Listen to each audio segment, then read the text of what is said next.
Assalamualaikum warahmatullahi wabarakatuh. Bismillahirrahmanirrahim. Alhamdulillahi rabbil alamin, lahul hamdu wa lahul fadlu wa lahus sana'ul hasan. Asyhadu an la ilaha illallah wahdahu la syarika lah, wa asyhadu anna sayyidana Muhammadan abduhu wa rasuluh. Allahumma shalli wa sallim ala sayyidina Muhammadin miftahi babi rahmatillah, adada ma fi ilmillah, salata wa salaman daimaini bidawami mulkillah, wa ala alihi wa sahbihi ajma'in, amma ba'du. Saudara-saudara, para pemirsa, kaum muslimin dan muslimat dimanapun Anda berada, alhamdulillah pada malam ini kita bisa melanjutkan pembicaraan live streaming dengan judul Dialog bersama mantan Wahabi.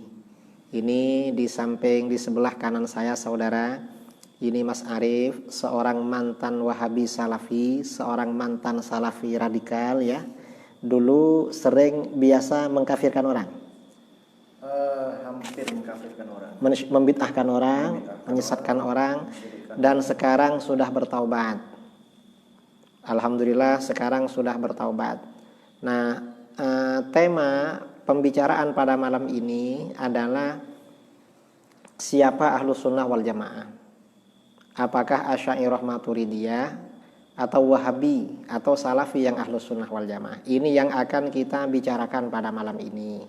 Nah, sebelum kita membicarakan ini, topik utama Ahlus Sunnah wal Jamaah, karena sebagian pemirsa ada yang penasaran apakah benar Mas Arif ini mantan Wahabi. Saya minta Mas Arif untuk memperkenalkan diri kepada pemirsa dan bagaimana dia tertarik untuk masuk Wahabi. Apa sebabnya masuk Wahabi? Nah, silahkan. Assalamualaikum warahmatullahi wabarakatuh. Terima kasih Kiai atas waktu dan kesempatan yang diberikan. Baik, saya langsung saja. Untuk mempersingkat waktu, saya Arif. Nama lengkap saya Muhammad Arif. Pertama kali saya tertarik dengan Wahabi itu ketika saya kelas 2 Madrasah Aliyah, atau di masyarakat dikenal sebagai SMA atau MAN. Di saat itu ada salah satu guru saya yang memang Ustadz Wahabi, yang dia memang dikenal di situ. Saya sebutkan langsung nama organisasinya, boleh saya sebutkan nama? Jadi beliau ini Ustadz pembimbing atau murabbi begitu ya. Mereka menyebutnya seorang Ustadz di PKS, Partai Keadilan Sejahtera pada saat itu. Dan beliau juga lulusan LIPIA Jakarta. Kemudian mendapatkan tugas mengajar jadi guru PNS di Madrasah Aliyah. Saya sebutkan nama sekolahnya boleh Kiai? Terserah, boleh. Nama apa? Nama sekolahnya Madrasah Aliyah Negeri 3. Sekarang namanya menjadi Madrasah Aliyah Negeri 2. Ustadz itu saya sebutkan namanya boleh? Silakan. Ustadznya namanya Farid Hamidi. Seorang ustadz di PKS dan lulusan Jakarta juga, LIPIA Jakarta. Nah, pertama kali saya tertarik karena beliau menjelaskan tentang akidah. Waktu itu ada pelajaran akidah akhlak. Dan buku yang dipakai itu menjelaskan buku Tauhid. Isi bukunya itu Tauhid 3. Bukan sifat 20 sebagai yang mana yang kita kenal di Ahlus Sunnah wal Jamaah. Tapi Tauhid 3. Jadi beliau, Ustadz Farid Hamidi, memperkenalkan Tauhid ketiga ini, Tauhid 3 kepada kami siswa. Mulai dari situ saya tertarik. Beliau menjelaskan waktu itu tentang STBC. Waktu awal kali menjelaskan tentang akidah waktu itu STBC. Singkatan dari syirik, takhayul, bid'ah, dan khurafat. Dan waktu itu saya berpikiran, oh ternyata amalan saya selama ini dan seluruh amalan teman-teman saya yang dalam kelas itu dikategorikan sebagai syirik. Apakah itu syirik, takhayul, bid'ah, dan khurafat. Dan banyak teman-teman saya yang berkeyakinan seperti itu, bahwa selama ini kita berperilaku melakukan amalan yang menjurus ke STBC ini, syirik, takhayul, bid'ah dan khurafat. Kalau saya cerita panjang lebar nanti waktunya tidak cukup. Saya persingkat waktunya. Itu waktu saya SMA. Kemudian saya lulus. Saya kuliah di Jogja. Sebelum saya kuliah di Jogja, jadi Ustadz saya ini menjelaskan ke saya, ayo nanti hari Ahad ikut pengajian, ikut kajian begitu. Akhirnya saya ikuti saran Ustadz saya itu. Akhirnya saya ikut kajian di salah satu masjid di Kota Malang, diasuh oleh Ustadz Abdullah Soleh Al-Hadrami. Ustadz yang mendakwahkan ajaran salafi di Kota Malang. Kemudian saya ikut juga kajiannya Ustadz Agus Hasan Basori. Kemudian yang punya Ustadz Agus Hasan Basori ini punya radio Al-Um di Malang. Kalau Ustadz Abdullah Soleh Al-Hadrami, beliau punya radio dakwah Islam RDI di Kota Malang. Kemudian ada juga Ustadz Andri Kurniawan dan sebagainya. Singkat cerita, kemudian saya dapat beasiswa ke Inggris, S2 ya. Selama ini, selama saya kuliah, entah itu S1 di Jogja, kemudian S2 di Inggris, saya sering mendengarkan YouTube karena Ustadz ini seperti Ustadz Abdullah Soleh Al-Hadrami, Ustadz Agus Hasan Basori, Ustadz Andri Kurniawan. Kemudian yang di Jogja itu saya ikut kajian salafi Ustadz Afifi Abdul Wadud ya, Afifi Abdul Wadud. Insyaallah begitu. Kemudian Ustadz Ridwan Hamidi di Jogja juga. Saya ikut kajiannya beliau. Salafi semua. Dari situ beliau mengingatkan saya, nanti Mas Arif kalau di Inggris, kalau kuliah S2 nanti jangan lupa lihat YouTube kajian ustadz sunnah. Mereka nyebutnya ustadz sunnah. Jangan lihat kajiannya ulama-ulama ahli bid'ah. Mereka sudah mewanti-wanti saya. Lihat kajiannya ustadz sunnah. Ustadz sunnah ini berarti ya mereka ustadz salafi ini. Dan mereka menyodorkan nama-nama yang menjadi rekomendasi mereka. Mas Arif, dengarkan ini ya, dengarkan link ini. Salah satu yang sering di-sharekan ke saya itu linknya Ustadz Khalid Basalamah. Kemudian Ustadz Riza Basalamah juga. Kemudian Ustadz Firanda Andirja. Itu sering, walaupun saya belum pernah ketemu beliau, Ustadz Khalid saya belum pernah ketemu, Ustadz Riza belum pernah ketemu, Ustadz Firanda Andirja pun saya belum pernah ketemu. Cuma dari ustadz saya yang ada di Malang dan di Jogja, saya diarahkan untuk mendengarkan ceramah-ceramahnya beliau. Dan yang satu hal, saya pernah mengikuti daurah. Dalam hal ini yang menggugah pemikiran saya, yang membuat saya pada waktu itu memutuskan ikut masuk ke Salafi Wahabi adalah waktu itu ada daurah, namanya Daurah Ahlus Sunnah wal Jamaah. Waktu itu di Masjid An-Nur Jagalan Kota Malang. Yang mengisi adalah Ustadz Yazid Abdul Qadir Jawas. Ustadz Yazid Abdul Qadir Jawas yang memberikan materi di Daurah Ahlus Sunnah wal Jamaah. Dan pada waktu itu beliau menyampaikannya dengan semangat, dengan gigih bahwa kita ini memang waktu itu di forum masjid, kita ini adalah pengikut salaf, pengikut salafus soleh, dan kita adalah ahlus sunnah wal jamaah. Di luar kita adalah ahlul bidah wal ahwa. Yang saya ingat dari pernyataan beliau adalah di luar kita adalah ahlul bidah wal ahwa. Ahlul bidah wal ahwa kalau diterjemahkan adalah pelaku bid'ah dan pengikut hawa nafsu. Begitu. Jadi yang menggugah saya untuk akhirnya ikut ke salafi adalah pernyataan beliau ini. Akhirnya semenjak saat itu sampai saya kuliah di Inggris sampai 2016 ya, 2016 2018 saya masih tetap di salafi. Pulang ke Indonesia, akhirnya saya tobat karena untuk cerita tobatnya insya Allah dilanjut besoknya, episode ketiga.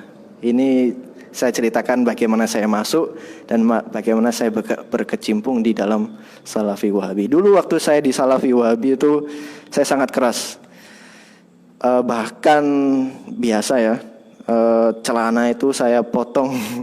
Saya pesen ke penjahit, Mas atau Pak, itu celananya dipotong ya, setengah lutut gitu. Bahkan yang lebih ekstrim lagi, waktu saya masih SMA kelas 2. Itu kan di peraturan SMA itu kan ya wajar, namanya anak SMA berarti celananya panjang. Itu karena terlalu ekstrim, saya terlalu menelan mentah-mentah, celananya saya potong, saya taruh yang celana seragam sekolah SMA itu saya potong mohon maaf segini, selutut gitu, yang notabene melanggar aturan sekolah. Dan saya terkenal di sekolah waktu itu, terkenal di madrasah, wah ini dia aliran celana cingkrang gitu. Saya dikenal sama guru-guru saya, oh ini Arif yang seperti itu ya. Sekilas seperti itu. Akhirnya terbawa sampai saya S1, S2. Dan alhamdulillah saya tobatnya ya tahun 2018. Begitu Kiai. Selebihnya cerita tobatnya besok. Insya Allah. Bagaimana Kiai? Jadi orang Wahabi itu mengaku Ahlus Sunnah wal Jamaah. Iya. Ustadz-ustadz saya semua mengklaim bahwa Wahabi adalah Ahlus Sunnah wal Jamaah. Tapi mereka tidak mengklaim dirinya Wahabi. Mereka pernah bilang ke saya di forum, kita bukan Wahabi, kita bukan organisasi Wahabi, kita bukan gerakan Wahabi, kita adalah Salafi. Mereka sangat bangga dengan menyebut diri mereka Salafi. Kita pengikut Salafus Soleh, pengikut Ahlus Sunnah wal Jamaah. Begitu Kiai. Terus saya jelaskan apa sekarang ini? Baik Kiai, kalau boleh saya minta ke panjenengan menjelaskan, karena waktu itu bingung saya. Ada dua terminologi. Siapakah Ahlus Sunnah wal Jamaah ini? Apakah Ahlus Sunnah wal Jamaah ini Wahabi ataukah Salafi?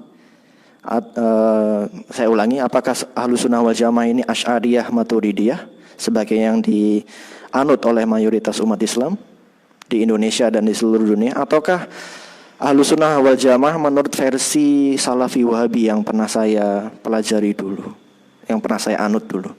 Mohon penjelasannya Kiai.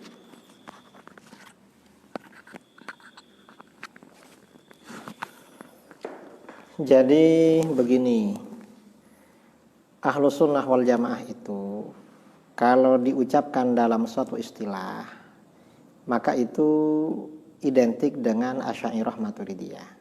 Ini kata para ulama. Al-Imam Al-Zabidi dalam kitabnya Ithafus Sadah Al-Muttaqin, beliau mengatakan idza utliqa Ahlus Sunnah wal Jamaah fal muradu bihim al-Asy'ariyah wal Maturidiyah. Ketika Ahlus Sunnah wal Jamaah itu disebutkan, diucapkan, maka maksudnya adalah Asy'ariyah Maturidiyah, bukan Wahabi. Wahabi ini oleh para ulama di dalam mazhab 4, mazhab Hanafi, mazhab Maliki, Syafi'i, Hambali, dikatakan bukan Ahlus Sunnah wal Jamaah, itu Wahabi. Mengapa begitu? Biasanya orang-orang tanya, apakah itu ada dalilnya? Biasanya tanya begitu kan ya. Dalilnya banyak sekali, bahwa Asy'ariyah Maturidiyah itu Ahlus Sunnah dan Wahabi bukan. Salah satunya misalnya di dalam ayat Al-Quran. Allah Subhanahu wa ta'ala berfirman dalam Al-Quran, kuntum khaira ummatin ukhrijat linnas ta'muruna bil ma'ruf wa tanhauna 'anil munkar wa tu'minuna billah. Kalian adalah sebaik-baik golongan yang dikeluarkan bagi umat manusia. Dalam ayat ini Allah Subhanahu wa ta'ala menjelaskan bahwa umatnya Rasulullah SAW adalah golongan terbaik. yang dikeluarkan bagi umat manusia. Yang dimaksud terbaik ini, umat Islam ini golongan terbaik, perbandingannya dengan siapa? Apakah umat Islam dibandingkan orang-orang kafir yang ada sekarang? Orang Yahudi, Nasara, Hindu, Buddha, dan lain sebagainya. Apakah dibandingkan itu? Bukan. Yang dimaksud umat Islam ini umat terbaik, maksudnya dibandingkan dengan umat-umat para nabi terdahulu. Kalau dibandingkan dengan orang kafir sekarang ya nggak bisa dibandingkan, karena orang kafir itu tidak ada nilainya di hadapan Allah. Maksud umat Islam ini umat terbaik, maksudnya umatnya Rasulullah SAW ini lebih afdal, lebih utama daripada umatnya nabi-nabi terdahulu yang masih lurus berjalan di atas ajaran tauhid. Nah, mengapa umat Islam ini umat terbaik? Di dalam ayat ini ada beberapa karakter yang disebutkan. Pertama, ta'muruna bil ma'rufi wa tanhauna 'anil munkar. Kamu senantiasa menyuruh kebaikan, memerintahkan kebaikan, dan senantiasa mencegah dari kemungkaran. Ini karakter umat Islam. Di mana-mana ada umat Islam berkumpul, umat Islam misalnya di Indonesia atau di luar negeri, hatta di Eropa, di Amerika. Saya juga pernah tinggal di Inggris. Di mana umat Islam ini berkumpul, pasti di antara mereka ada yang ngajak ngaji, ada yang ngajak belajar agama, ada yang bikin majelis taklim. Di mana ada kemungkaran, pasti ada yang protes. Itu umat Islam. Ini ciri-ciri umat Islam. Nah, karena umat Islam ini selalu amar ma'ruf nahi mungkar, maka bagaimana ajaran Islam ini selalu terjaga, dijaga oleh Allah. Dijaganya bagaimana? Mayoritas umat Islam tidak akan mengikuti aliran sesat. Gak akan. Karena amar ma'ruf nahi mungkar sejak dulu selalu terjadi. Karenanya di dalam hadis ya Rasulullah SAW bersabda, Innallaha la yajma'u ummati ala dhalalah. Allah tidak akan mengumpulkan umatku atas kesesatan. Artinya kalau umat Islam ini melakukan kesepakatan, kesepakatan ini dipastikan benar. Gak mungkin salah. Kalau umat Islam ini melakukan kesepakatan, pasti benar. Ini dalam ilmu usul fikih disebut dengan konsep ijma ulama, wajib diikuti. Kalau terjadi perbedaan pendapat, kalau umat Islam gak sepakat, kalau umat Islam ini sepakat, ijma ini pasti benar. Kalau gak sepakat, maka standar kebenarannya bagaimana? Fa idza ra'aitumul ikhtilaf fa'alaikum bisawadil a'wam. Kalau kamu lihat terjadinya perbedaan pendapat, maka berpeganglah dengan as-sawadil a'wam, golongan mayoritas. Jadi mayoritas ini menjadi standar kebenaran. Mengapa menjadi standar kebenaran? Mayoritas ini dijaga oleh Allah, tidak akan tersesat. Mengapa dijaga? Umat Islam ini umat terbaik. Sebagai umat terbaik, maka mayoritas mereka tentunya menjadi umat yang dijaga oleh Allah, tidak akan tersesat. Karenanya ketika orang-orang Wahabi, Salafi mengaku Ahlus Sunnah wal Jamaah, mereka bilang Asy'ariyah Maturidiyah bukan. Asy'ariyah Maturidiyah juga bilang kita Ahlus Sunnah, Wahabi bukan. Maka bagaimana? Berdasarkan ayat dan hadis ini jelas sekali Wahabi bukan Ahlus Sunnah wal Jamaah. Mengapa? Mereka kelompok minoritas. Kita ini mayoritas. Umat Islam ini umat terbaik. Sebagai umat terbaik, karena amar ma'ruf nahi mungkar selalu berjalan, umat Islam mayoritas mereka tidak akan mengikuti aliran sesat. Ini salah satu contohnya. Sebelum lahirnya Wahabi di dunia Islam, dalam literatur sejarah Islam tidak ada istilah kuburiyun, penyembah kuburan, gak ada. Kuburi ini yang pertama kali bikin istilah ini Wahabi. Kuburiyun, penyembah kuburan, penyembah kuburan. Dan yang dimaksud kuburiyun ini oleh Wahabi adalah orang-orang yang sering ziarah kubur, kemudian bertabarruk atau bertawassul dengan para nabi atau para aulia yang ada di kuburan itu. Nah, padahal ini tawassul, tabarruk dalam konteks ziarah kubur. Ini berlaku sejak masa para sahabat radhiyallahu anhum. Ziarah kubur dengan tujuan tabarruk. Bertabarruk, beristighatsah, bertawassul sejak masa sahabat sudah ada. Masa ulama salaf ada, dan ini riwayat-riwayat banyak. Gak ada dari dulu istilah kuburiyun, kuburi, penyembah kuburan, gak ada. Ini Wahabi. Ini istilah baru. Nah, ketika ini muncul istilah baru, maka istilah kuburi ini merupakan istilah yang bid'ah, yang dibuat-buat oleh ajaran Wahabi. Wahabi mencoba melawan arus mayoritas. Ya, gak mampu, kalah. Ini karakter yang pertama. Umat Islam itu memang golongan terbaik, umat terbaik. Karena umat terbaik, maka amar ma'ruf nahi mungkar selalu dijalankan. Karena selalu dijalankan, mayoritas umat Islam ini selalu dijaga oleh Allah, konsisten di dalam ajaran Ahlus Sunnah wal Jamaah. Dan itu Asy'ariyah Maturidiyah. Kemudian karakter berikutnya di dalam ayat ini, karakter umat Islam sebagai khairu ummah, golongan terbaik. Wa tu'minuna billah, kamu senantiasa beriman kepada Allah. Artinya apa? Ini umat Islam ini selalu beriman. Ini karakter umat Islam. Dan ini beda dengan umat-umat sebelumnya. Yahudi, Nasara, kufur mereka. Laqad kafara alladzina qalu. Nasara kafir di dalam Al-Quran banyak ya. Yahudi kafir karena begini, Nasara kafir karena begini. Orang Islam gak ada begitu. Justru di dalam Al-Quran orang Islam dipuji, wa tu'minuna billah, kalian senantiasa beriman kepada Allah. Karena karakter umat Islam ini senantiasa beriman kepada Allah, maka bagaimana? Ya, maka bagaimana mayoritas umat Islam ini memang oleh Allah dijaga dari kesyirikan, dari kekufuran. Dalam hadis riwayat Imam Bukhari Muslim dari Uqbah bin Amir Al-Badri radhiyallahu an, Rasulullah sallallahu alaihi wasallam bersabda, "Inni lastu akhsha 'alaikum an tusyriku ba'di." Sesungguhnya aku tidak khawatir pada kalian akan syirik sepeninggalku. Rasulullah gak khawatir umatnya akan syirik.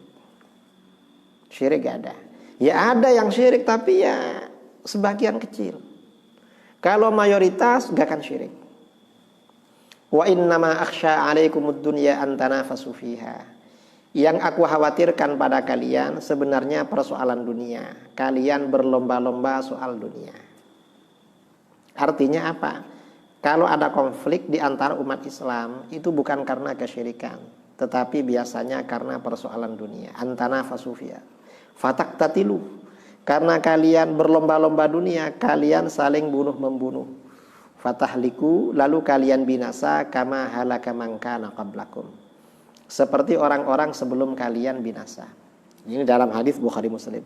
Dalam hadis lain riwayat Imam At-Tabrani dan Al-Baihaqi, Rasulullah SAW bersabda, "Sa'altu Rabbi alla fa'ataniha."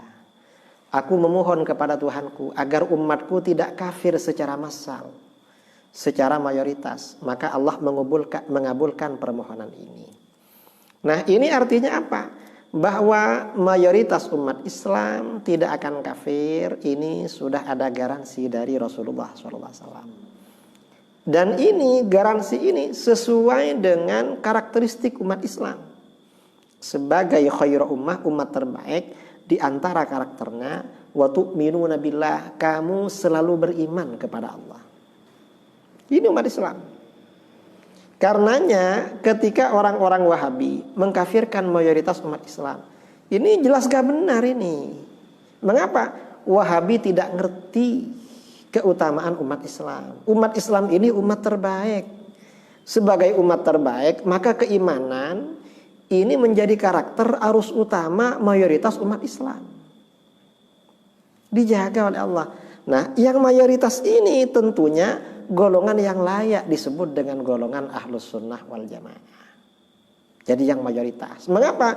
Karena ini sesuai dengan konteks khairu ummah. Umat Islam ini umat terbaik. Jadi seperti itu.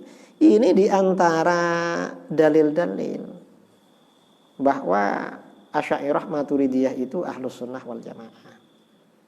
Karena Asy'ariyah Maturidiyah ini golongan mayoritas. Dan golongan mayoritas ini yang memerankan dan mengemban khair ummah. Golongan terbaik sejak masa dulu, walaupun masa sekarang, karena sekarang ini masa-masa fitnah, ya, masa-masa fitnah, umat Islam lemah atau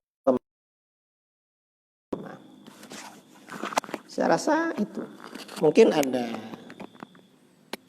pertanyaan. Baik, Kiai. Waktu saya di Salafi, di Wahabi begitu, mereka sering kali mengatakan Asy'ari Maturidi adalah kelompok ahli bid'ah sesat. Mereka telah jatuh ke dalam kesyirikan. Mereka tidak, salah satu contohnya adalah Asy'ari Maturidi tidak berkeyakinan bahwa Allah di atas arsy. Allah tidak bersemayam di atas langit. Sementara yang selama ini saya dengar dari ustadz-ustadz Salafi Wahabi adalah barang siapa yang tidak berkeyakinan bahwa Allah bersemayam di atas arsy, maka dia kafir. Itu saya dengarkan seperti itu. Jadi itulah yang membuat saya akhirnya berpikir, sebegitu keraskah Salafi Wahabi ini sampai akhirnya seperti itu. Akhirnya itu yang menyebabkan saya guncang. Tahun 2018 akhirnya saya memutuskan tidak lagi mengikuti kajian Salafi Wahabi. Dan sebagai gantinya, karena sebelumnya saya mendengarkan YouTube dan ceramahnya kajiannya Ustadz Salafi Wahabi, setelah saya memutuskan untuk hengkang dari Salafi Wahabi, saya mendengarkan ustadz-ustadz atau ulama Ahlus Sunnah wal Jamaah. Salah satunya beliau Kiai Idrus Romli, semoga Allah menjaga beliau dan merahmati beliau, dan guru kita Ustadz Abdul Somad. Kemudian saya sering mendengarkan Syekh Ali Jum'ah, guru dari Ustadz Abdul Somad, dan juga Buya Yahya dan lainnya. Saya ingin tanyakan dari pendapat dari Kiai,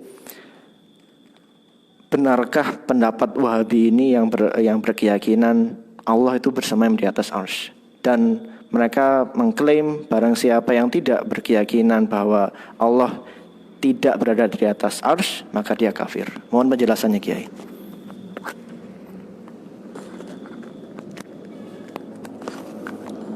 Keyakinan Wahabi yang mengatakan Allah bersemayam bertempat di atas arsy itu jelas salah.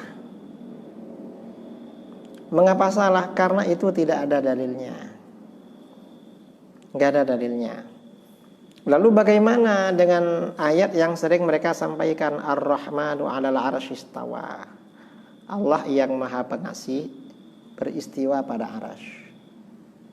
Nah, istawa di sini, istawa di dalam Ar-Rahmanu 'alal 'arsy istawa. Ini para ulama Ahlus Sunnah wal Jamaah ada dua pendekatan. Sebagian melakukan tafwid, sebagian ulama salaf, ya, seperti Imam Ibnu Jarir At-Tabari, yang dimaksud istawa di dalam ayat ini maksudnya istiwa mulkin wa sultan, atau ulu mulkin wa sultan. Allah itu artinya beristawa pada arsy, artinya Allah yang memiliki dan menguasai arsy. Sebagian seperti itu. Dan ini yang diambil oleh mayoritas ulama khalaf. Sebagian ulama salaf seperti Imam Ahmad bin Hanbal melakukan tafwid, menyerahkan maknanya kepada Allah.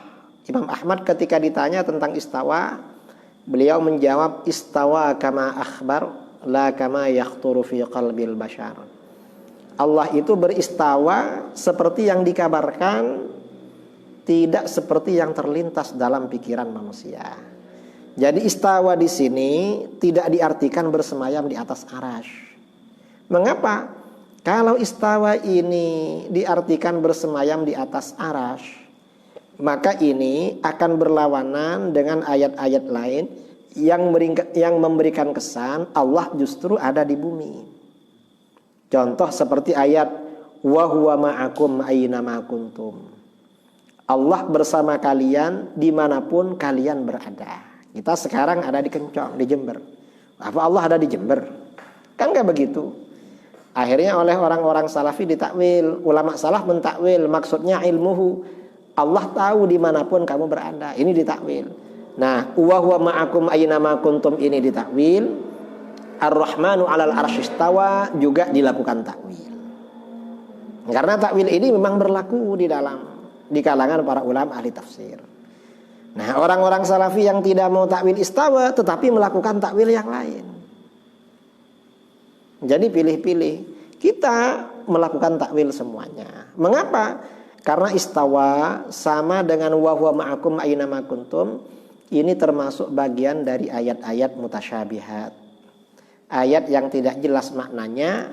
Dan kalau diartikan secara literal menimbulkan pengertian yang salah, yaitu menyebabkan asumsi kekurangan pada Allah. Karenanya ditakwil oleh para ulama. Karenanya akidah Ahlus Sunnah wal Jamaah seperti diterangkan di dalam sifat 20, Allah itu maha suci dari tempat dan arah. Allah tidak butuh tempat dan tidak butuh pada arah. Dalam sifat mukhalafatuhu lil hawadits qiyamuhu binafsihi. Itu akidah Ahlus Sunnah wal Jamaah. Nah, Ahlus Sunnah wal Jamaah tidak mengkafirkan Wahabi yang beriktikad Allah tinggal di arsy, enggak. Mengapa? Ya, kita para ulama hanya mengatakan Wahabi yang beriktikad Allah tinggal di arsy itu sesat dan menyesatkan. Mengapa? Itu yang jelas bukan alamat Tuhan, itu alamat palsu. Jadi seperti itu. Ini keyakinan kita. Mungkin ada pertanyaan terakhir.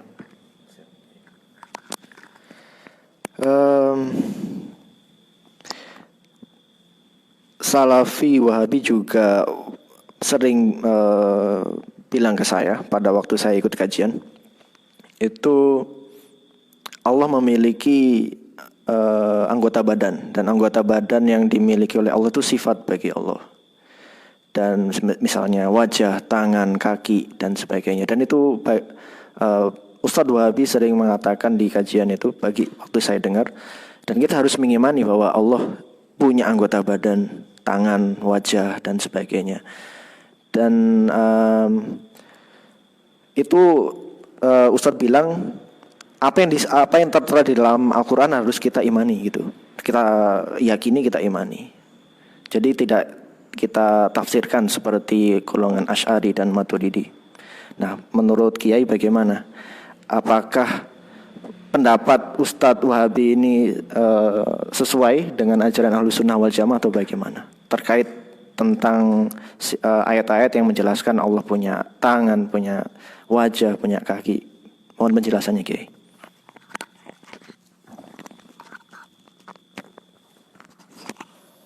Nah, pandangan Wahabi bahwa Allah punya tangan, punya mata, punya kaki, itu bagian dari tajsim, menjasmanikan Allah. Dan itu tidak boleh, disesatkan oleh para ulama.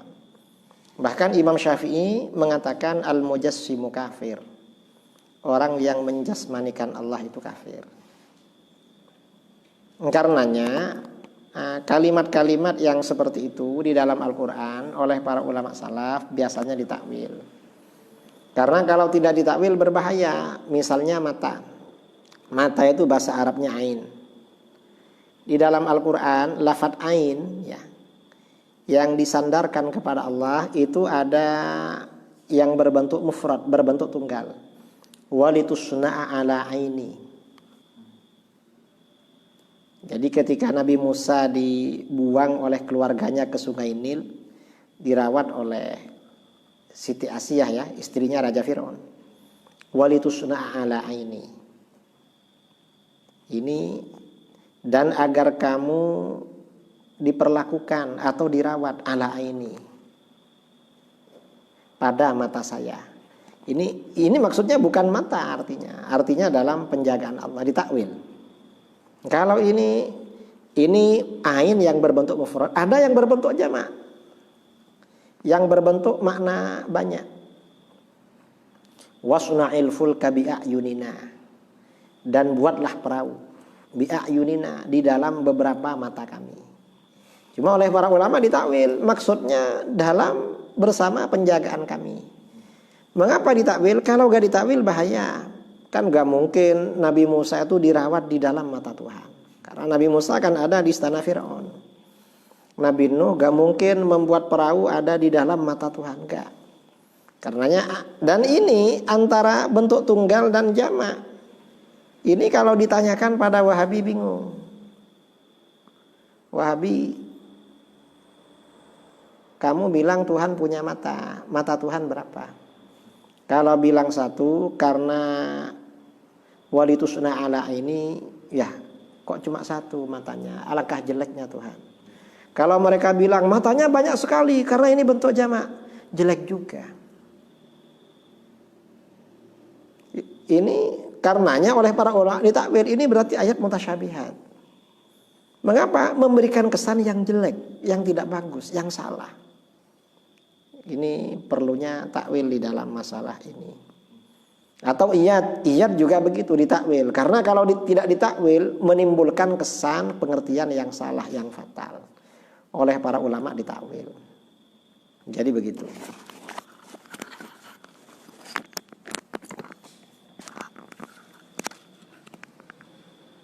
Boleh saya bertanya lagi, satu lagi Kiai. Baik Kiai. Untuk hadis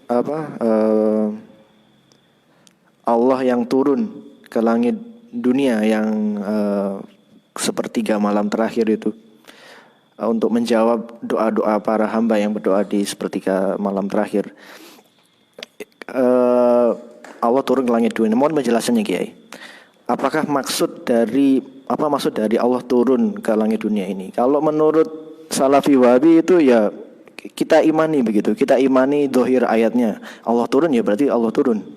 Kemudian kalau Allah naik ya Allah naik lagi begitu. Itu bagaimana penjelasan Kiai?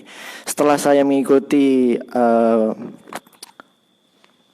buku Kiai ini, Aqidah Ahlussunnah wal Jamaah, saya mentakwilkan, tapi atas pribadi saya takut. Saya mohon penjelasan Kiai. Allah yang turun ke langit dunia itu saya pernah dengar ditakwilkan Allah memberikan rahmat, menurunkan rahmat. Apakah benar begitu Kiai? Mohon penjelasannya. Jadi yang dimaksud Allah turun pada sepertiga malam itu satu versi, maksudnya Allah memerintahkan malaikat turun ke langit pertama di dunia.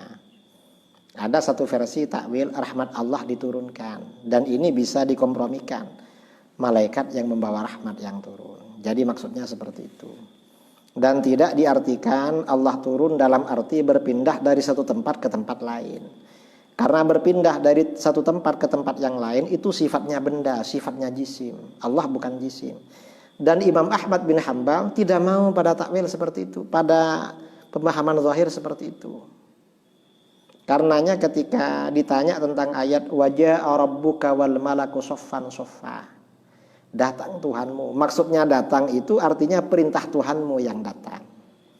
Itu takwil dari Imam Ahmad bin Hanbal. Saya kira itu. Mungkin ini pada malam ini, diskusi pada malam ini bersama mantan Wahabi, insyaallah dilanjutkan pada besok malam.